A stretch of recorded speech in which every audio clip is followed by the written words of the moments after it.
Niger. Une délégation ministérielle russe à Niamey pour échanger avec les autorités de transition. À la tête d'une importante délégation de hauts responsables militaires et civils, le vice-ministre russe de la Défense, Lounubek Levkourov, est arrivé hier dimanche dans la soirée à Niamey où il a été accueilli par le ministre d'État, ministre de la Défense nationale, le général de corps d'armée. Salifou Modi. C'est la première visite d'un haut responsable de la Fédération de Russie au Niger, depuis le coup d'État du 26 juillet et au programme. Il est prévu des séances de travail et des entretiens avec les autorités de transition sur les moyens de renforcer la coopération entre les deux pays dans divers domaines, notamment celui de la défense.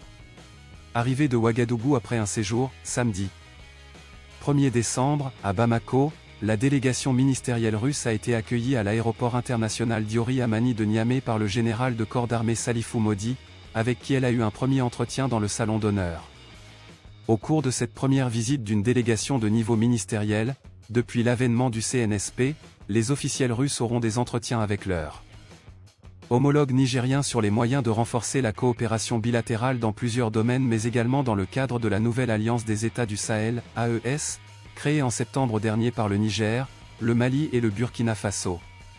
Lors des étapes maliennes et burkinabées, la délégation conduite par le vice-ministre en charge de la défense de la Fédération de Russie, Lounubek Levkourov, ont eu des entretiens avec les présidents de transition, le colonel Assimi Goïta et le capitaine Ibrahim Traoré.